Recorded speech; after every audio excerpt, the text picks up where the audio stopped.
So flight controls, instruments are good, oil temps coming up, positive. Got that on stop. Gas is on, gas is full. Hit nav lights, strobe lights, please. Santa Paula traffic, yellow Decathlon is departing runway 4, straight out departure.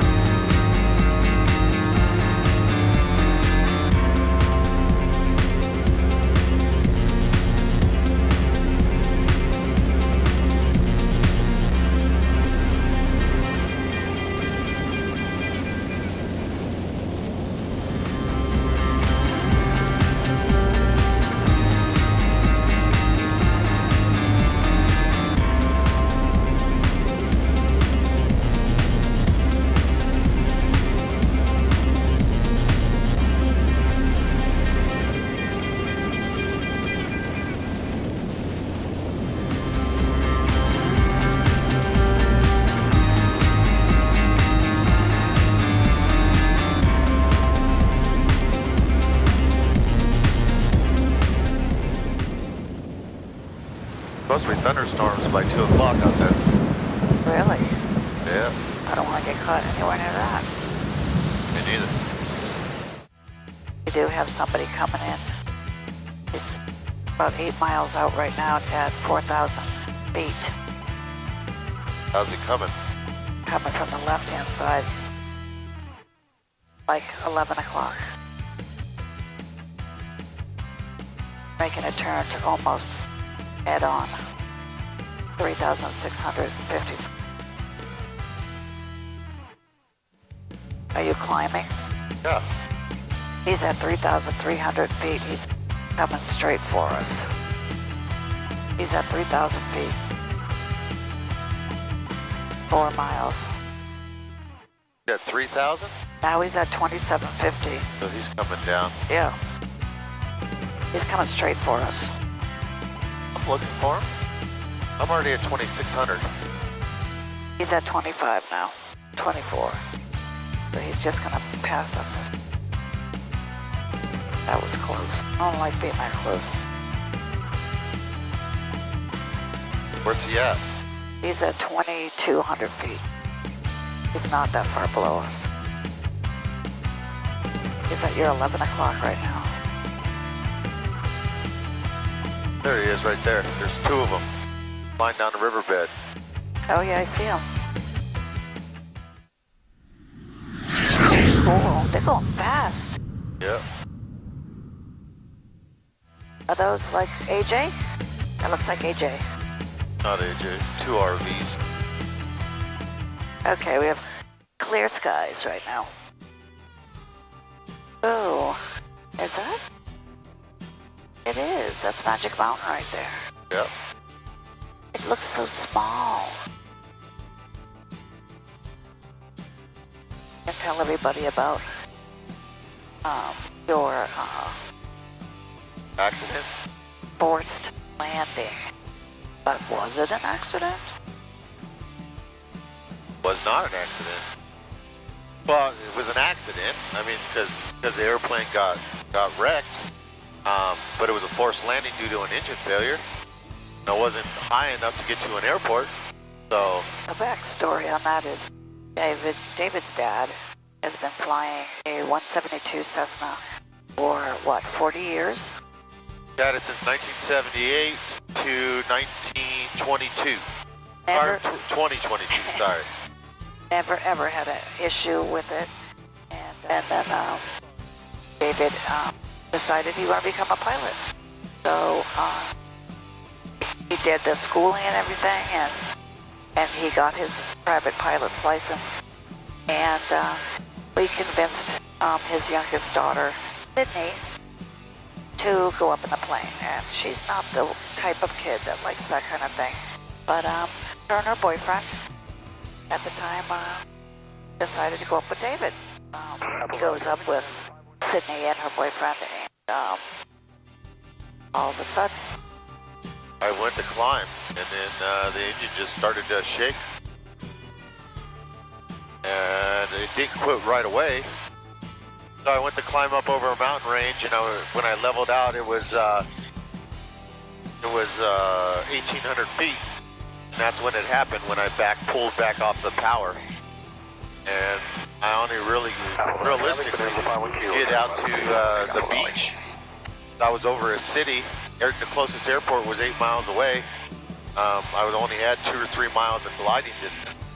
So I headed for the beach and ended up putting it down on the beach, which due to a Friday afternoon, which was crowded. There happened to be a firefighter, thank God, there that saw us, because no one was moving out of the way. I thought I was going to have to put it down in the water so I didn't hurt anybody. And he must have yelled, or somebody yelled, because the beach everybody ran off the beach, and then I ended up turning towards the shore, landing partway in the water, skidding up on the beach, and just hitting a rock at about 20 miles an hour, which knocked the landing gear off, and then tipped over and bent the wings, so they ended up totaling out the airplane. Yeah, it was like a rock jetty. But there was no injuries. I think my daughter had one minor injury, like a bruise on her leg, just from the center panel. But other than that, we all walked away. The fireman was there right away to open the door, help my daughter and her boyfriend out, and then came back for me, and he helped us out and started checking us out before the fire department even got there. The police had just arrived when he was checking me out. But it was like the story, thanking God, just that having that fireman and everybody being there was just crazy.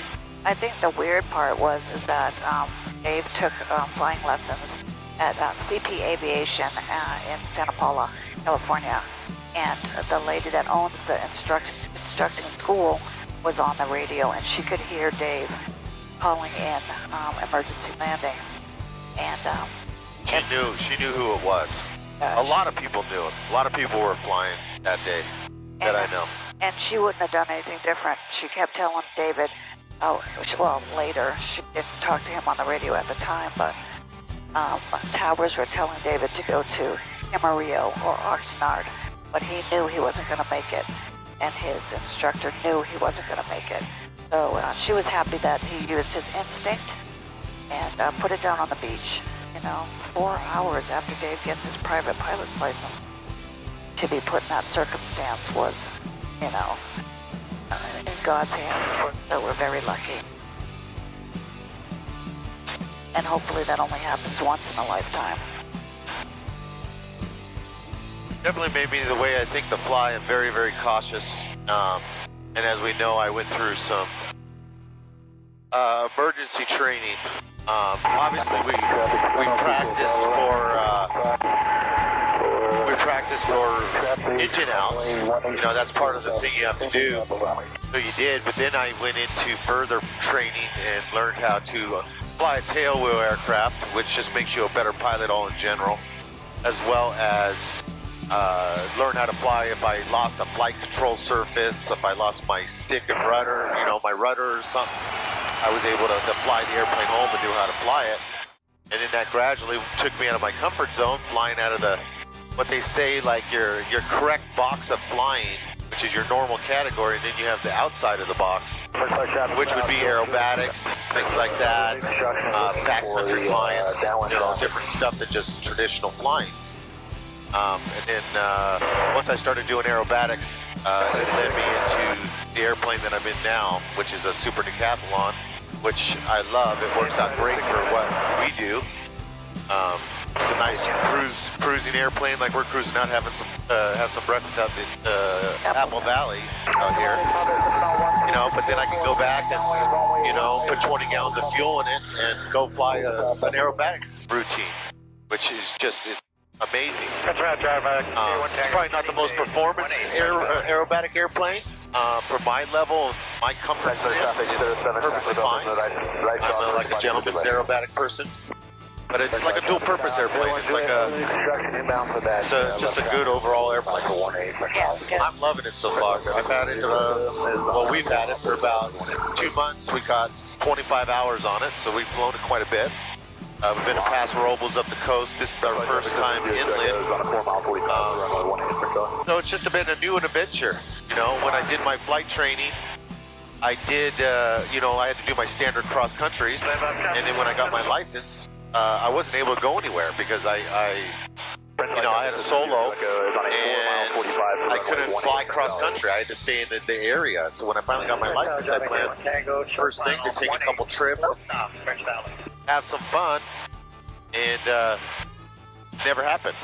So when we finally found this airplane and we bought it, you know, we've been, like my first cross countries have been in this airplane.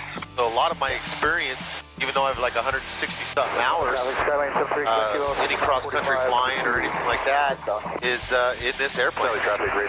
So it's kind of new. I'm learning the aircraft. We're learning new spaces, flying a little different places. We haven't gone real far. I mean, we generally, well, it's kind of summer month, so it's really hot. Yeah. So we fly early in the morning, try to get back by noon. We fly out, you know, 100, 150 miles and come back. And it's, you know, we'll eventually in the wintertime, creep out a little bit farther. Enjoy the airplane some more. And then hopefully on some upcoming videos, I hangar with a guy, Mark Key, and he's aerobatic pilot, well-known flight instructor for aerobatics, general flighting, flies King Airs. He's just a good overall guy. And we have talked about practicing for Borrego, which is Acrofest coming up here in October for me to fly primary. So hopefully if I can get him on board, he can get me into an aerobatic box and I can practice. Maybe you'll see me down there and do my first competition this year. But if I like it, I would practice on the off-season sportsman, which gives you a little bit more, like for instance, primary has 6 maneuvers, pretty basic.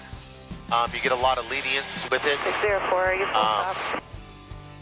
To where you go into sportsman, they add like 9 maneuvers, nothing gyroscopic or anything like that, no inverted G's, something my plane can handle, but that's kind of the limit my plane can go to is sportsman.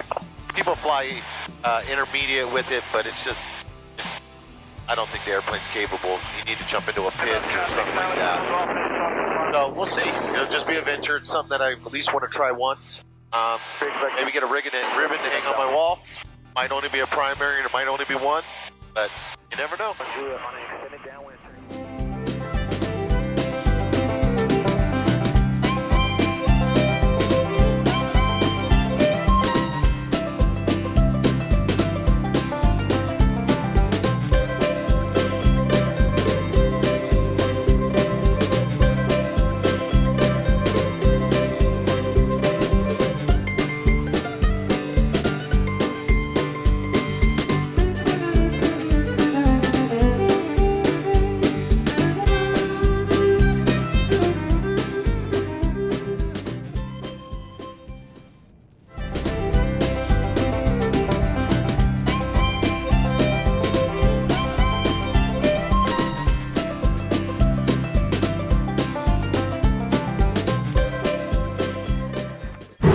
A nice breakfast here. Yeah. What's the name of this place?